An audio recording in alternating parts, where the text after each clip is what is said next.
नमस्कार दोस्तों, दीपक education hub में आप सभी का स्वागत है। चलिए दोस्तों, आज हम पढ़ने वाले हैं पौधों में अलैंगिक जनन। पौधों में अलैंगिक जनन को क्या बोलते हैं? कायिक जनन या कायिक प्रवर्धन के नाम से उसको जाना जाता है। ठीक, इसको इंग्लिश में क्या बोलते हैं? वेजिटेटिव रिप्रोडक्शन और वेजिटेटिव प्रोपेगेशन। ठीक है, तो इस प्रकार से आज हम पढ़ने वाले हैं पौधों में अलैंगिक जनन। ठीक, पहला है, देखिए, पौधों में कायिक जनन अथवा कायिक परिवर्धन क्या होता है, देखते हैं। मातृ पौधे का कायिक अंग द्वारा नए पौधों का बनना कायिक जनन अथवा कायिक परिवर्धन कहलाता है। मातृ पौधे, इसको समझने से पहले हम सबसे पहले ये जान लेते हैं कि कायिक अंग होते क्या हैं। तो कायिक अंग होते जैसे कि मान के चलो ये क्या है, पौधा है। ठीक, इसमें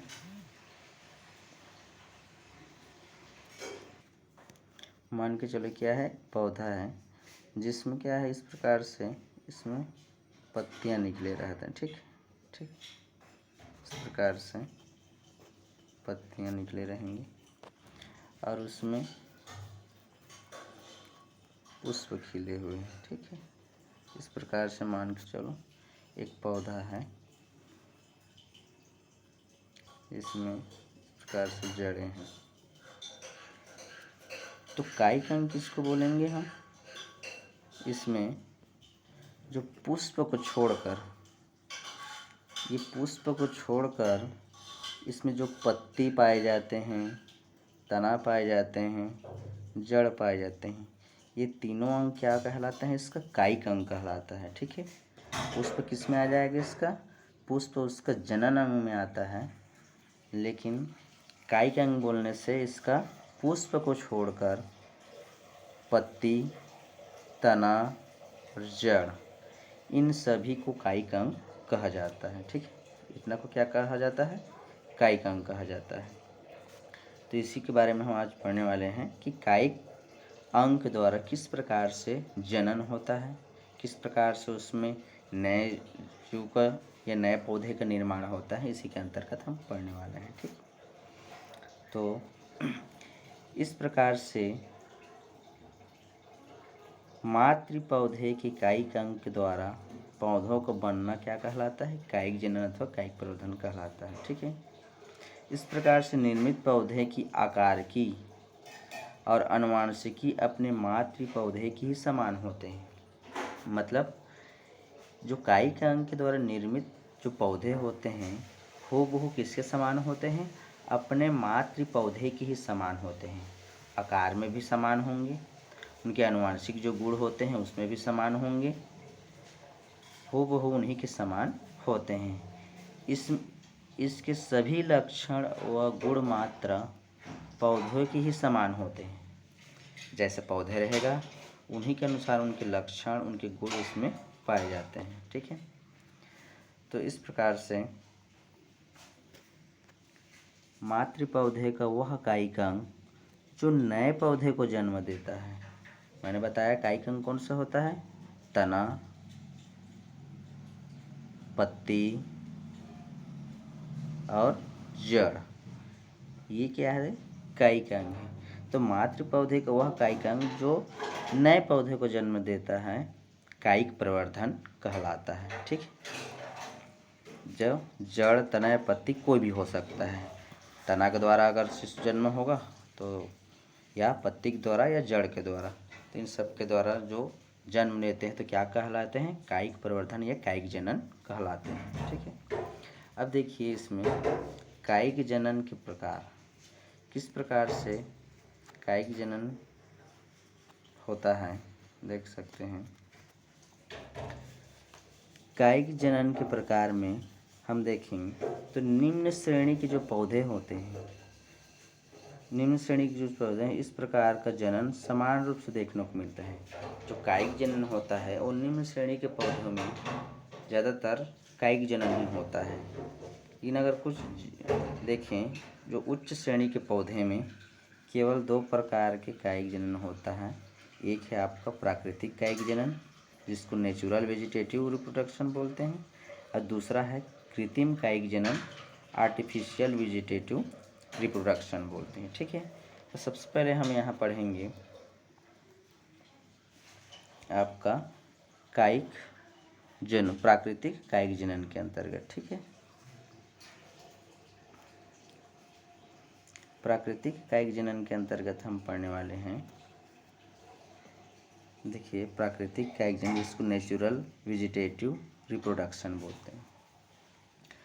प्राकृतिक कायिक जनन में स्वतः प्राकृतिक रूप से पौधों का अंग रूपांतरित भाग, जिसे कायिक प्रवर्धन कहते हैं। मतलब प्राकृतिक जनन में क्या होता है, किसी भी पौधे से या जड़ हो या तना हो या पत्ती हो, ठीक है, स्वतः रूप से उससे क्या होते हैं, नए अंग निकाल आते हैं, नए कलिका निकाल आते हैं और रूपांतरित होकर स्वतः ही एक नया जीव या नया पौधे का निर्माण करते हैं। ठीक है, स्वतः किसी प्रकार के मानव द्वारा हस्तक्षेप उसमें नहीं रहता है। ठीक है, इसी को क्या बोलते हैं, प्राकृतिक कायिक प्रवर्धन या कायिक जनन कहते हैं। ठीक है, मातृ पौधे से पृथक होकर नए पौधे का निर्माण करते हैं।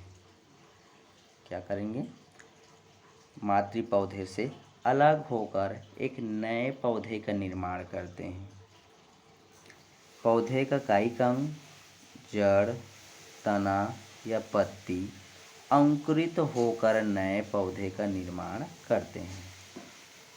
मैंने पहले बताया, यह जड़ हो या तना हो या पत्ती हो, अनुकूलन परिस्थिति मिलने पर प्राकृतिक रूप से स्वतः ही क्या करते हैं, अपने ही बॉडी से वो अलग होकर एक नए पौधे का निर्माण करते हैं, एक नए शिशु का निर्माण करते हैं। इसी को प्राकृतिक कायिक जनन कहते हैं। इस विधि के अंतर्गत हम सबसे पहले देखेंगे जड़ द्वारा किस प्रकार से कायिक जनन होता है। ठीक है, इसमें देखेंगे हम जड़ द्वारा किस प्रकार से कायिक जनन होता है। जड़ बाय रूट्स, कुछ पौधों की जड़ों में अपस्थानिक कलिकाएं एडवेंटियस बर्ड्स पाई जाती हैं, जो नए पौधे के निर्माण करती हैं। जैसे कि यहाँ देख सकते हैं शकरकंद, जिसको स्वीट पोटैटो बोलते हैं, या सतावर या डहलिया, ऐसे कुछ पौधे हैं जिनके जड़ क्या करते हैं, जिनके जड़ में अपस्थानिक जड़ें निकल आते हैं। उनमें छोटे छोटे जड़ तो होते हैं, लेकिन इस प्रकार से देखिए छोटे छोटे और अपस्थानिक जड़ें निकल आते हैं, और वही कुछ दूरी में जाकर क्या करते हैं, उसी से एक नए कलिका या बड्स निकल आते हैं और एक नए पौधे का निर्माण कर लेते हैं। ठीक है, तो इस प्रकार से जड़ों द्वारा देखेंगे तो उसमें क्या होता है, शकरकंद, सतावर और डहलिया में इस प्रकार का जो मूल जड़ होते हैं उसमें अपस्थानिक जड़ें निकल आते हैं और धीरे धीरे वही अपस्थानिक जड़ से एक नए पौधे का विकास कर लेते हैं। ठीक है,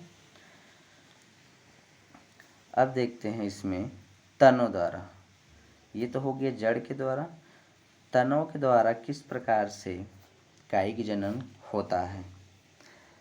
तनों द्वारा बाय स्टेम, प्राकृतिक कायिक जनन हेतु कुछ पौधे के तने अनेक प्रकार से रूपांतरित होते हैं। मतलब कुछ पौधे के जो तने होते हैं वो किस प्रकार से रूपांतरित होकर या परिवर्तन होकर एक नए चीज़ में रूपांतरित हो जाते हैं, तो उसी के द्वारा देख सकते हैं। इन रूपांतरित तनों द्वारा कायिक जनन किस प्रकार से होता है यहाँ, तो सबसे पहले देखेंगे हम भूमिगत तना, अंडरग्राउंड स्टेम के द्वारा। ठीक है, तो तना द्वारा किस प्रकार से कायिक जनन होता है यहाँ देखेंगे, तो सबसे पहले देखेंगे भूमिगत तना। कुछ पौधों के तने भूमिगत वृद्धि करते हैं। भूमिगत वृद्धि मतलब कि मान के चलो एक पौधा है, इनका तना नीचे की ओर इस प्रकार से, कैसे भूमिगत तना, मतलब ये क्या है होता है, ये जमीन है और ये उसका तना है। ठीक है, तो वो उसका तना थोड़ा भूमिगत वृद्धि करेगा।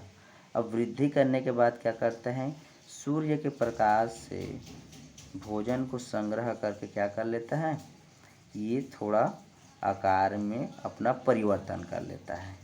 जो तना होता है भोजन को संग्रह करके अपने आकार में परिवर्तन कर लेता है, ठीक है, और रूपांतरित हो जाता है। इन पर कक्षस्थ कलिकाएँ पाई जाती हैं। कक्षस्थ कलिकाएँ पाई जाती हैं, जैसे कि इनमें कक्षस्थ कलिकाएँ पाए जाते हैं। तो कैसे पाए जाते हैं, कक्ष देखिए इस प्रकार से किसी पौधे में ये तना है और तने के जितने भी ज्वाइंट रहते हैं, इस प्रकार से देख सकते हैं, देखने होंगे तने में ज्वाइंट रहते हैं। तो जहाँ पर ज्वाइंट रहते हैं और इस प्रकार से पत्तियाँ निकले रहते हैं, उसके क्या निकले रहते हैं, पत्तियाँ इस प्रकार से निकले रहते हैं, ठीक है। तो यहाँ से ये इस प्रकार से, तो इसी जगह पे क्या पाए जाते हैं, इसी जगह पे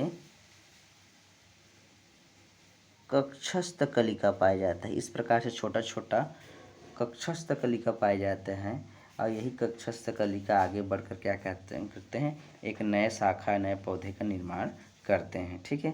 तो जहाँ से कक्षस्थ कलिका निकलते हैं, जो ज्वाइन होता है, इस जगह को क्या बोलते हैं, इसको नोड बोलते हैं। क्या बोलेंगे, नोड बोलेंगे या पर्व बोलते हैं, या पर्व, और इसको क्या बोलेंगे, पर्व। तो दो पर्व के बीच को, ये आपका एक पर्व हो गया नोड और ये आपका हो गया पर्व नोड। तो दोनों के बीच में क्या पाया जाता है, इंटर नोड पाया जाता है, इंटर नोड पाया जाता है, जिसको क्या बोलते हैं, पर्व संधियाँ बोलते हैं, ठीक है, पर्व संधियाँ बोला जाता है। तो पर्व संधियाँ पर क्या पाए जाते हैं, इस प्रकार से देखेंगे तो पर्व संधियाँ के बीच में कक्षस्थ कलिका पाए जाते हैं, ठीक है। और यही कक्षस्थ कलिका आगे चलकर एक नए शाखा का निर्माण करते हैं, इस प्रकार से, और नए शाखा का निर्माण करके नए पत्ती और शाखा निकल आते हैं, ठीक है।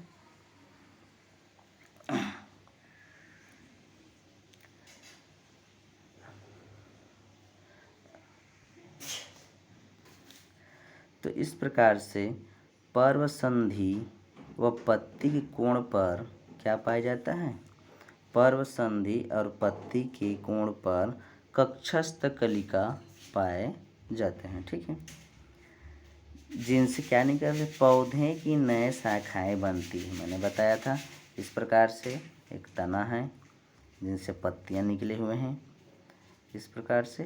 तो यहाँ से जो कक्षस्थ कलिका निकले रहते हैं, यहीं से एक शाखा के रूप में एक और शाखा निकल आते हैं, फिर इस प्रकार से पत्ती का निर्माण करके, तो कक्षस्थ कलिका से क्या निकलते हैं, नई शाखा का निर्माण करने लगते हैं, ठीक है। और यही मृदा से बाहर आकर क्या कर लेते हैं, एक नए पौधे के रूप में विकसित हो जाते हैं, एक नए पौधे के निर्माण करने लगते हैं, ठीक है। उदाहरण के रूप में हम समझें, उदाहरण के रूप में समझें तो सबसे पहले हम देखेंगे कंद, जिसको ट्यूबर बोलते हैं, आलू, ठीक है। आलू का कंद तने का रूपांतरित भाग होता है, जिन पर क्या पाए जाते हैं, आँख या आई पाए जाते हैं। इन आँख पर क्या पाए जाएंगे, कक्षस्थ कलिका पाए जाते हैं। देख सकते हैं इसमें ये ट्यूबर हैं जिसमें कक्षस्थ कलिका पाए जाते हैं। तो किसको कक्षस्थ कलिका बोलेंगे, इसमें ये जो छोटा छोटा गड्ढे जैसे दिख रहा है, ये इसको क्या बोलते हैं, आई बोलते हैं, जो आँख है इनके। और यहीं पर क्या पाए जाते हैं, कक्षस्थ कलिका पाए जाते हैं, एलेक्जेरी बड्स पाए जाते हैं यहीं पर, जो सल्क पत्रों से ढके होते हैं। इस प्रकार से अगर देखें, ये आलू हैं, इसमें छोटा छोटा गड्ढे के समान इस प्रकार से पाए जाते हैं। तो यहाँ पर क्या पाए जाएंगे, छोटा छोटा कक्षस्थ कलिका निकले रहते हैं, देखे होंगे इस प्रकार से, ठीक है। और यही कक्षस्थ कलिका अनुकूलन परिस्थितियां मिलने पर या विशेष परिस्थिति मिलने पर क्या होते हैं, समय के अनुसार ये अंकुरित हो जाते हैं। इस प्रकार से एक नए पौधे का निर्माण करने लगते हैं। ठीक है, इस प्रकार से ये धीरे धीरे विकसित होगा। तो आप इसको जितने टुकड़ों में तोड़ेंगे, जितने भागों में, उतने पौधे का निर्माण हो जाते हैं। ठीक है, तो ये जो आलू होता है, ये ट्यूबर है, किसका रूपांतरण है, एक तने का रूपांतरण है। ये कहाँ कैसे करते हैं, ये भूमिगत तने होते हैं। इस प्रकार से तना भूमि के अंदर में आकर क्या करते हैं, भोजन का संग्रह करके इस प्रकार से एक कंदील भाग में रूपांतरित हो जाता है। ठीक है, तो ये आलू क्या है, एक तना का रूपांतरण है। ठीक है वाले हैं। अब हम देखने वाले हैं प्रकरण। प्रकरण देखेंगे जिसमें, ठीक है, प्रकरण देखते हैं। ये क्या होता है, भूमिगत, ये भी भूमिगत तना होता है। ठीक है, ये भूमिगत तना मृदा के भीतर समांतर अथवा क्षैतिज वृद्धि करने लगते हैं। कैसे वृद्धि करने लगते हैं, समांतर या क्षैतिज वृद्धि करने लगते हैं। जैसे कि इसको देख सकते हैं, चित्र के द्वारा ज़्यादा समझ में आएगा। ये है आपका प्रकरण या राइजोम, या जिसको अदरक बोलते हैं आप। तो ये क्या होता है, क्षैतिज वृद्धि करने लगते हैं। ठीक है, जैसे कि ये तना भूमि के अंदर में इस प्रकार से क्षैतिज वृद्धि करने लगते हैं। पूरी तरह भूमि के अंदर न जाकर इस प्रकार से क्षैतिज वृद्धि करने लगते हैं। ठीक है, तो इसमें तना में भी इस प्रकार से, हम अगर तना में भी देखें, जो प्रकरण में भी देखें, तो इस प्रकार से मान के चलिए प्रकरण है। ठीक है, तो इसमें इस प्रकार के ज्वाइन गांठे गांठे पाए जाते हैं। देखिए मिला है, तो ये जितने भी ज्वाइन दिख रहा है, ये क्या है, आपका नोट है, नोड या पर्व।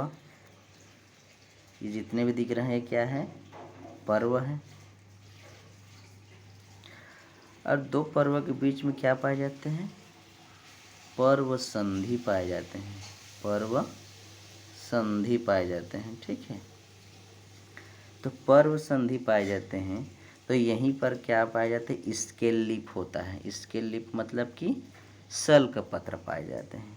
यहीं पर छोटे छोटे सल्क पत्र पाए जाते हैं। इस प्रकार से यही सल्क पत्र से क्या होते हैं, कलिका निकल आते हैं, और बड से कलिका निकल कर कक्षस्थ कलिका से एक नए पौधे का निर्माण करते हैं। ठीक है, तो जितने भी ज्वाइन होते हैं जिसमें पर्व संधि होते हैं, दो पर्व संधियों के बीच में जो इंटरनोड होता है वो स्केल या सल्क पत्र से ढका होता है।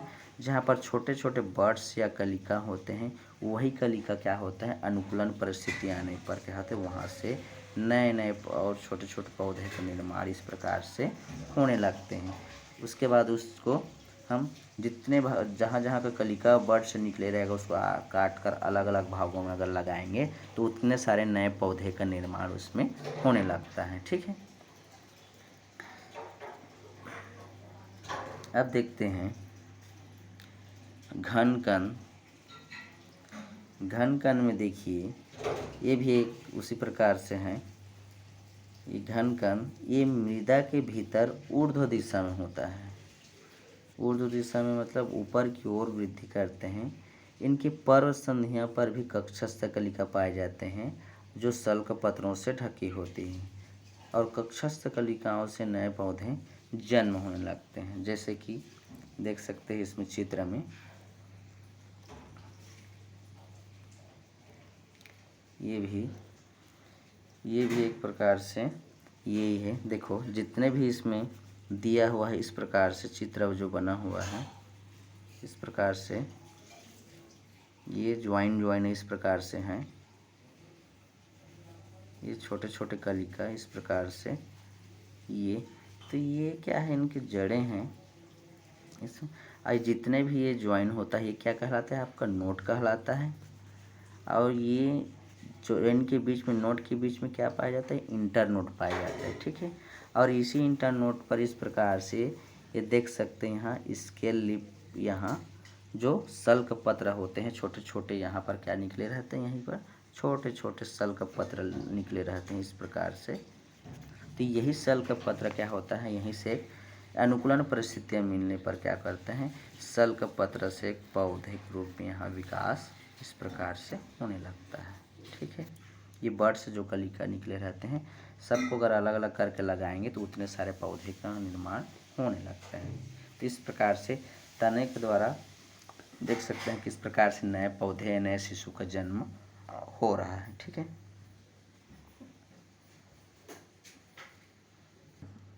अब देखते हैं इसमें जो सल्क कंद है, जिसको बल्ब बोलते हैं, सल्क कंद, जिसको हम नॉर्मली अपने भाषा में प्याज बोलते हैं। सल्क कंद तने का वह रूपांतरित भाग है जो भोजन का संचय करके क्या कर लेते हैं, रसीले और गूदेदार हो जाते हैं।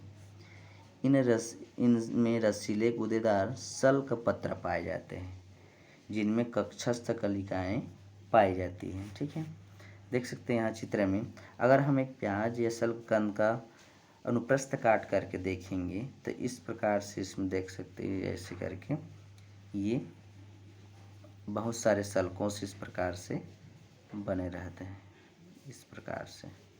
ठीक है, तो ये सल्क पत्र होते हैं जो मासल्स होते हैं। ठीक है, क्या होते हैं, मासल्स होते हैं।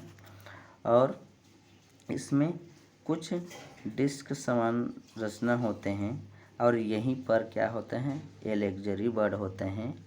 यहीं पर छोटा सा कक्षस्थ कलिका बीच में होते हैं। जब अनुकूलन परिस्थितियाँ आते हैं तो यही कक्षस्थ कलिका धीरे धीरे विकसित करके क्या करने लगते हैं, एक नए पौधे के निर्माण करने लगते हैं इस प्रकार से।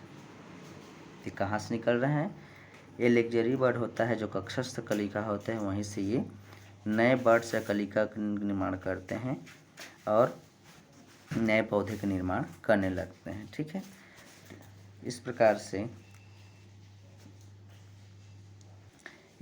से जो सल्क कंद के द्वारा पौधे का निर्माण होता है, जैसे उदाहरण के रूप में हम प्याज देख सकते हैं, लहसुन है, रजनीगंधा है, तो इसमें सल्क क्या करते हैं, जो तना होता है भूमिगत होते हैं, ये जमीन है उसके तना के नीचे में भूमिगत आकर क्या करते हैं, भोजन का संग्रह करके इस प्रकार से क्या कर लेते हैं, इस प्रकार से अपना नए पौधों में या सल्क कंद में रूपांतरित हो जाते हैं। ठीक है, किसको, तना ही भोजन का संग्रह करके एक फल का निर्माण करने लगते हैं। अगला देखते हैं हम,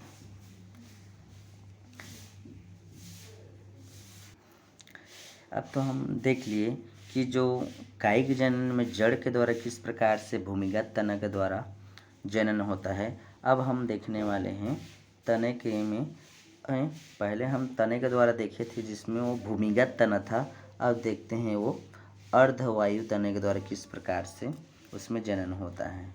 सब एरियल स्टेम, इस प्रकार का तना भूमि के समांतर क्षैतिज रूप से वृद्धि करते हैं।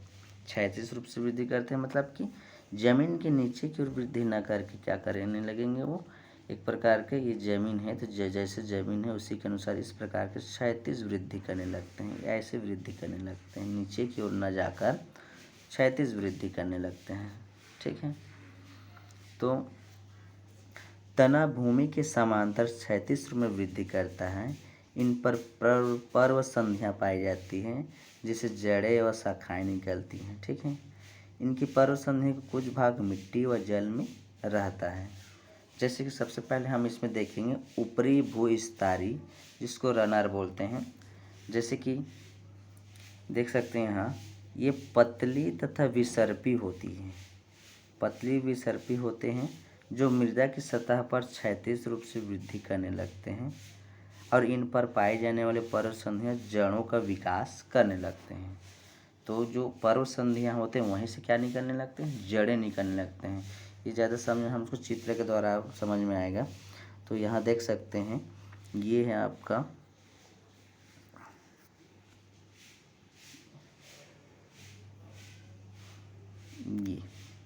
ये है ऊपरी भूस्तरीय। अगर हम इसको देखें तो इसमें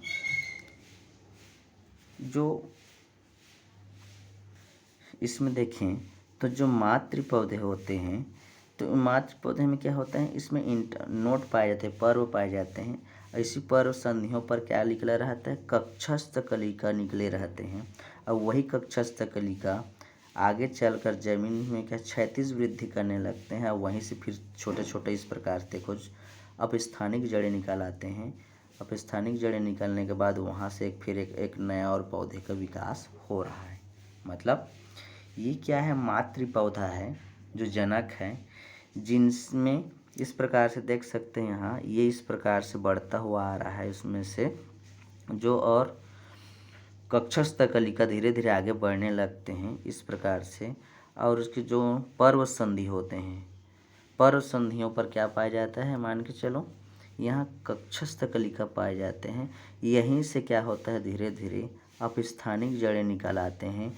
अपस्थानिक जड़ें निकलने के बाद में ये जो कक्षस्थ कलिका होती है धीरे धीरे और एक पौधे का निर्माण कर लेंगे इस प्रकार से। और एक समय ऐसा आता है कि यहाँ से ये अलग हो जाता है, एक नए पौधे का निर्माण हो जाता है। इसी प्रकार ये क्षैतिज वृद्धि करते हुए क्या करता है, फिर आगे बढ़ता है यहाँ से, और फिर वही कक्षस्थ कलिका से इस प्रकार से क्या होता है, यहाँ फिर अपस्थानिक जड़ें निकल आएंगे और कक्षस्थ कलिका है वृद्धि करके फिर एक नए पौधे का निर्माण कर लेंगे। और इस प्रकार से यहाँ से फिर वो अलग हो जाएगा और एक नए पौधे का निर्माण करना है। तो इस प्रकार से जो ऊपरी भूस्तरीय होता है, जो कक्षस्थ कलिका से बर्ड्स निकल कर क्या करते हैं, एक नए पौधे का निर्माण करते रहते हैं, लगातार क्षैतिज वृद्धि करते रहते हैं। ठीक है, ये ज़्यादातर किस में देखने को मिलता है, स्ट्रॉबेरी के पौधे में देखने को हमको मिलता है। ठीक है,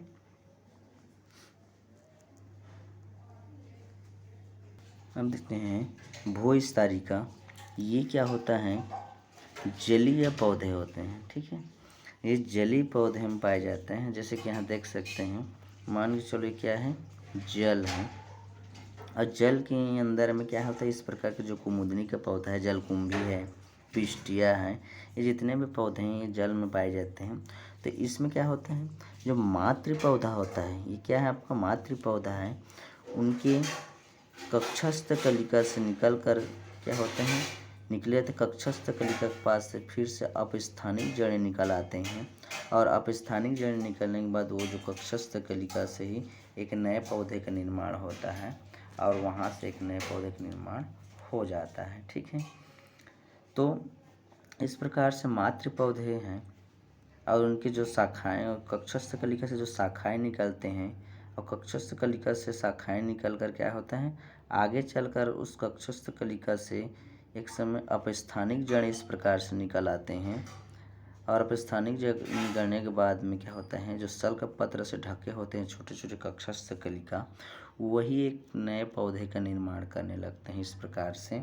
और एक समय ऐसा आता है कि एक नए पौधे का यहाँ से निर्माण हो जाता है। ठीक है, ये ज़्यादातर समुद्र में जो पाए जाने वाले जलकुंभी, समुद्र शोक, पिस्टिया आदि ये सब चीज़ भूस्तरीय का जो जलीय पौधे के अंतर्गत आते हैं, इस प्रकार से जनन करने लगते हैं। ठीक है, अगला देखते हैं हम, ये तो हो गया तनों के द्वारा।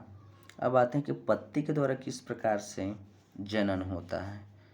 तो पत्ती के द्वारा देखेंगे तो कुछ पौधों की पत्तियों पर कक्षस्थ कलिकाएं पाई जाती हैं, जिनसे नए पौधे विकसित होते हैं, जैसे कि अजूबा, ब्रायोफिलियम, बिग्नोनिया। ये ऐसे पौधे हैं जिनके पत्तियों में क्या होते हैं, कक्षस्थ कलिका पाए जाते हैं। जैसे यहाँ दिया हुआ चित्र देख सकते हैं, तो इस प्रकार से अजूबा का अगर पत्तियाँ देखेंगे इस प्रकार से, तो इसमें जितने भी ये कक्षस्थ कलिका होते हैं, जो खाँच खाँच दिख रहे हैं, ये जितने भी कक्षस्थ कलिका होते हैं, यहाँ पर क्या पाए जाते हैं, छोटे छोटे कक्षस्थ कलिका पाए जाते हैं इस प्रकार से। ठीक है, तो जब अनुकूलन परिस्थितियाँ आते हैं तो इसमें भी क्या होता है, छोटे छोटे पौधे का निर्माण होने लगते हैं। जैसे कि यहाँ चित्र में देख सकते हैं, यहाँ कक्षस्थ, प्रत्येक कक्षस्थ कलिका से छोटे छोटे वर्ष कलिका निकाल कर नए पौधे का निर्माण किए रहते हैं। एक समय ऐसा आता है तो इसके अलग अलग पौधे को अलग अलग निकाल कर अलग अलग जितने कक्षस्थ कलिका उस निर्माण है उतने पौधे का निर्माण इसमें हो जाता है। तो पत्ती के द्वारा इस प्रकार से जो कायिक जनन होता है ये है अजूबा, बिग्नोनिया, इस प्रकार के पौधे में की पत्ती में देखने को हमको मिलता है। ठीक है, अगला देखते हैं। ये हो गया आपका पत्ती के द्वारा। अब देखते हैं हम कृत्रिम कायिक जनन। हमने टाइम से पढ़ रहे थे, प्राकृतिक कायिक जनन के अंतर्गत पढ़ रहे थे। जो प्राकृतिक कायिक जनन के अंतर्गत हम पढ़े हैं, जो स्वतः है अपने प्राकृतिक रूप से कायिक जनन करने लगते, लेकिन कृत्रिम कायिक जनन क्या होता है, इसमें पौधों में कायिक जनन मनुष्य के द्वारा विभिन्न तरीकों से कराया जाता है।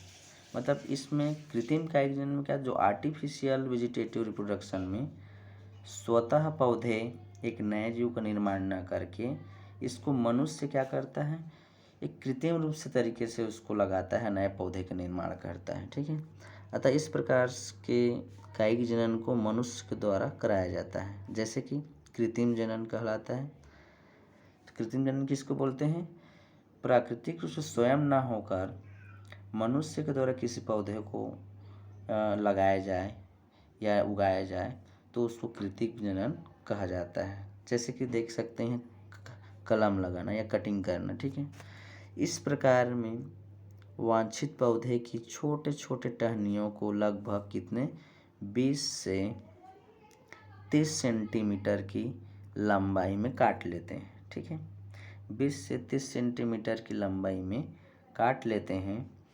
उसके बाद इसको क्या करते हैं, टहनियों में कक्षस्थ कलिकाएं उपस्थित हों, क्योंकि इन्हीं से ही नए पौधों का विकास होने लगते हैं। क्या होता है, हम जो टहनियाँ काटे रहते हैं, इस प्रकार से मान के चलो हम उसको 20 से 30 सेंटीमीटर की टहनियाँ काटे रहते हैं। जैसे कि मान के चलो एक पौधा है, ठीक है, इस प्रकार से ये पौधा है, तो हम इसको ऐसी जगह से काटें, ऐसी जगह से उसको काट के अलग से निकालें जहाँ पर उसमें क्या पाया जाए, कक्षस्थ कलिका इस प्रकार से हो। ठीक है, जब तक हम उस टहनी को काटेंगे और उसमें कक्षस्थ कलिका नहीं होगा तो उस पौधे का निर्माण नहीं होगा। ठीक है, तो उसके लिए क्या करते हैं हम, अगर कोई भी टहनी को काटते हैं तो उसमें कक्षस्थ कलिका होना जरूरी है। तो यहाँ देख सकते हैं यह टहनियाँ ही कलम कहलाती है। क्या कहलाती हैं, कलम कहलाती है। कौन सा, ये टहनियाँ कलम कहलाती है, जिसको हम काट कर अलग निकालते हैं। ठीक है, इस कलम को मृदा से आधा गाड़ दिया जाता है। जैसे चित्र के द्वारा इसको ज़्यादा समझ में आएगा यहाँ। जैसे कि ये एक पौधा था, ठीक है, एक पौधा था जिसको हम बीच से इसको काट दिए, देख सकते हैं, काट कर उसको अलग कर दिए, और इसी में कक्षस्थ कलिका यहाँ पर है, साथ में कक्षस्थ कलिका होना जरूरी है, तभी उस पौधे का निर्माण हो पाएगा या उगाएंगे या जनन कर पाएंगे। ठीक है, तो इसको कलम करके कटिंग करके क्या करते हैं, इसको कलम करके कटिंग करके इस पौधों से अलग कर दिया जाता है, और इसको क्या करते हैं, इस कलम को मृदा में आधा गाड़ दिया जाता है। दूसरे मिट्टी के मृदा में क्या है, जिसको इस प्रकार से आधा उसको गाड़ दिया जाता है। ठीक है, जिससे कुछ ही दिनों में नए पौधे विकसित यहाँ होने लगता है। ठीक है, तो इस प्रकार से इसको गाड़ दिया जाता है, जिससे नए पौधे का निर्माण इसमें हो जाता है। ठीक है, कलम लगाने की प्रक्रिया कई पौधों में की जा सकती है। इस प्रकार से कलम लगाने की क्रिया हम जैसे गुलाब में गुड़हल, अनार, नींबू, कनेर, मनी प्लांट, ऐसे बहुत सारे पौधे हैं जिसमें हम इस कलम विधि के द्वारा एक ही पौधे से हम बहुत सारे पौधे उगाए जा सकते हैं। हाँ, लेकिन उसमें क्या होता है, उस पौधे का जब कटिंग करते हैं तो उसमें कक्षस्थ कलिका होना जरूरी है, तभी उस पौधे का निर्माण हो पाएगा, नहीं तो नहीं हो पाएगा। ठीक है, अगला देखते हैं।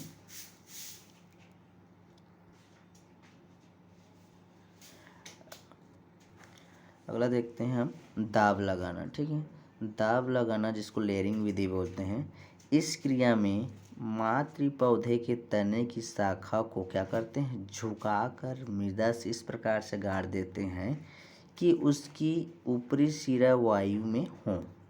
कैसे हो, ऊपरी सिरा वायु की तरह हो। जैसे कि यहाँ चित्र में देख सकते हैं, मान के चलो ये क्या है, उसका मातृ पौधा है। ठीक है, तो मातृ पौधे की जो शाखा होता है, देख सकते हैं शाखा जो निकला हुआ है, तो जो लंबाई में 36 लंबाई में इसको झुका कर क्या करते हैं, इसके जो बीच हिस्से को क्या होता है, ज़मीन में गाड़ देते हैं। ठीक है, ज़मीन में गाड़ने के बीच हिस्से में इसको जो शाखा को बीच में ज़मीन में गाड़ देते हैं। इस प्रकार मिट्टी से ढक देंगे। जैसे मिट्टी से ढकने पे जो उसका शीर्ष वाला भाग होता है वो वायु भाग की तरफ होना चाहिए। ठीक है, इसके बाद क्या होता है, मृदा में दबे हुए जो शाखा होते हैं, ये जो शाखा है मृदा में दबा हुआ, यहाँ से क्या निकल आते हैं, यहाँ से अपस्थानिक जड़ें निकल आते हैं। इस प्रकार से जड़ें निकल आते हैं और इससे क्या होता है, जो मुख्य पौधे से के जड़ें निकल आते हैं, मुख्य पौधे से यहाँ से फिर इसको अलग कर दिया जाता है। यहाँ से एक नए पौधे का निर्माण हो जाता है। जिस प्रकार से क्या कर रहे हैं, इस प्रकार एक शाखा निकल रहा है, उस शाखा को हम के इस प्रकार से मिट्टी में दबाकर उसके जो शीर्ष भाग होता है, इस प्रकार से वो वायु की तरफ होता है और इसको यहाँ से मिट्टी में दाब दिए रहेंगे तने को, तो यहाँ से क्या होता है, इस प्रकार से अपस्थानिक जड़ें निकल आते हैं और उसके बाद ये एक नए पौधे के रूप में विकसित हो जाता है और यहाँ से इसको कटिंग कर देने से यहाँ से एक नए पौधे का निर्माण हो जा रहा है। ठीक है, इस प्रकार से लेयरिंग विधि के द्वारा क्या करते हैं, एक नए पौधे का निर्माण करते हैं। ठीक है, तो इस प्रकार का पौधे ज़्यादातर किस में देखने को मिलता है, अंगूर में, स्ट्रॉबेरी पौधे में इस प्रकार का देखने को मिलता है। तो समझ में आ गया। तो अगला देखते हैं रोपण विधि, जिसको ग्राफ्टिंग विधि बोलते हैं। रोपण विधि में क्या होता है, इस विधि के द्वारा पौधे की उत्तम किस्म विकसित की जा सकती है। पौधे की उत्तम किस्म मतलब इसमें एक ही जाति के अच्छे किस्म वाले पौधे की कलम को दूसरे निम्न या सामान्य किस्म के स्कंद पर लगा दिया जाता है। मतलब मान के चलो हमारे पास कोई निम्न किस्म के एक पौधा है। ठीक है, इस प्रकार से तो उसको क्या करते हैं हम, ये पौधा है उसको कटिंग कर देते हैं। ठीक है, कटिंग करने के बाद जो उच्च किस्म के होते हैं, अच्छे वैरायटी के जो पौधे होते हैं, उसके ऊपरी हिस्से को काट कर क्या करते हैं, जो ऊपर शीर्ष वाले भाग को इस प्रकार से कटिंग करके यहाँ इस प्रकार से देख सकते हैं। चित्र में जो चित्र के थ्रू हम ज़्यादा समझ में आएंगे इसका। इस प्रकार से इसको हम फिट बैठा देते हैं। कैसे, ये मान के चलो ये क्या है आपका, ये जो स्टॉक दिख रहा है ये आपका निम्न स्तर के पौधे हैं। कौन से स्तर के हैं, निम्न स्तर के पौधे हैं। जो अच्छे वैरायटी वाले जो पौधे होते हैं उसका शीर्ष भाग को कटिंग करके इस प्रकार से क्या करते हैं, इस प्रकार से जो निम्न पौधे के और अच्छे किस्म के पौधे को इस प्रकार से कॉलम करके कटिंग करके ज्वाइनिंग कर देते हैं और ज्वाइन करके उसको अच्छे से टेप लगाकर उसको रैप कर देते हैं। ठीक है, तो कुछ समय के बाद में क्या होता है, इसमें जो यहाँ से अपस्थानिक जड़ें निकल आते हैं, लेकिन इसका जो जड़ होता है वो क्या होता है, ये निम्न पौधे के जड़ होते हैं। लेकिन जो पौधे उसमें जो विकसित होता है, फल लगते हैं, फूल खिलते हैं, उच्च किस्म के होते हैं। तो इस प्रकार से हम क्या कर सकते हैं, उच्च किस्म के पौधे को हम निम्न स्तर के पौधे में करके उसको उगाया जा सकता है। नए नए तरीके से पौधे उसको उगाए जा सकते हैं। ठीक है, तो ये है आपका ग्राफ्टिंग विधि के द्वारा। ठीक है, अगला देखते हैं इसमें गूटी बांधना, जिसको इस प्रकार से अगला हम देखेंगे गूटी बांधना। ठीक है, जिसको क्या बोलते हैं, गूटी। इस तकनीक का प्रयोग प्रायः पुराने वृक्षों में की जाती है। ठीक है, किस में की जाती है, पुराने वृक्षों में की जाती है, क्योंकि इनकी शाखाएं मोटी होती है और उन्हें आसानी से मोड़ा नहीं जा सकता। ठीक है, ऐसे वृक्ष में गूटी बांधने हेतु शाखा के एक भाग को क्या करते हैं, छाल का वलय हटा देते हैं। इस वलय को क्या कहते हैं, गिरडिन कहते हैं या कर्तन कहते हैं। मान के चलो एक पौधा है, ठीक है, वो जो क्या है, मोटी शाखाएं होते हैं। तो इस प्रकार से अगर मोटी शाखाएं को जो छिलके होते हैं उसको क्या होते हैं, ब्लेड से कटिंग करके इस प्रकार से उसको छिलके को निकाल दिया जाता है। किनारे भाग से इस प्रकार से पूरी तरह निकाल देते हैं। ये उसके बाद क्या करते हैं, उस हिस्से में वलिद भाग पर क्या है, मृदा या मिट्टी किसी को क्या लेप लगा देते हैं। इस पर उसमें मिट्टी का अच्छे से उसमें लेप लगा देंगे। और लगाने के बाद में उसमें क्या होता है, किस प्रकार के पट्टी, कपड़े के पट्टी इसमें इस प्रकार लपेट देंगे या पॉलीथीन को उसमें बांध देते हैं। ठीक है, क्यों करते हैं, क्योंकि इसमें जो सूक्ष्म जीव जंतु होते हैं, छोटे छोटे कीड़े मकोड़े हैं, उसको क्या हो, इन्फेक्शन ना हो, कुछ ना हो बोलकर इसको क्या करते हैं, ऐसे लपेट देते हैं। और इसमें नमी बरकरार बनी रहना चाहिए। ठीक है, कुछ समय के बाद में इनको इससे छोटे छोटे अवस्थानिक जड़ें निकाल आते हैं। और उसके बाद क्या करते हैं, जब जड़ें निकल जाएंगे तो यहाँ से इसको कटिंग करके आप कहीं पर भी लगा इसको सकते हैं। तो इस प्रकार गुटी लगाना लेयरिंग विधि के द्वारा भी इस प्रकार के जनन किया जाता है। ठीक है, जैसे इस चित्र में दिया हुआ है, देख सकते हैं किस प्रकार से यहाँ एक मेन जो शाखा होता है, इनको क्या करते हैं, ब्लेड की सहायता से, जहाँ पत्ती इस प्रकार से कर्तन विधि के द्वारा उसके छिलके निकाल दिया जाता है। छिलके निकालने के बाद में इसमें क्या होता है, इसकी मिट्टी का लेप लगाकर उसमें कपड़े से बांध दिया जाता है। इस प्रकार से देखो, कपड़े से इसको अच्छे से बांध दिया गया है। और उसमें ऊपर में क्या करता है, हल्का पानी डाल देते हैं नमी रखने के लिए। और इसमें पॉलीथीन का लेप लगा दें ताकि किसी प्रकार के सूक्ष्म जीव या बाहरी जंतुओं को इसमें कोई नुकसान ना पहुँचे। एक समय ऐसा आता है कि इससे छोटे छोटे जड़ें निकल आते हैं। फिर उसके बाद इसको यहाँ से कटिंग करके किसी दूसरी जगह लगाएंगे तो एक नए पौधे का निर्माण हो जाता है। तो इस प्रकार से गुटी या लेयरिंग विधि के द्वारा भी नए पौधे का निर्माण किया जा सकता है। ठीक है, तो मेरे ख्याल से आप सभी को समझ में आ गया होगा। हम इसके अंतर्गत पढ़े हैं कायिक जनन के अंतर्गत प्राकृतिक कायिक जनन और कृत्रिम कायिक जनन। इस प्रकार से आप सभी को समझ में आ गया। अगर समझ में आया हो तो मेरे चैनल को सब्सक्राइब कीजिएगा। Thank you.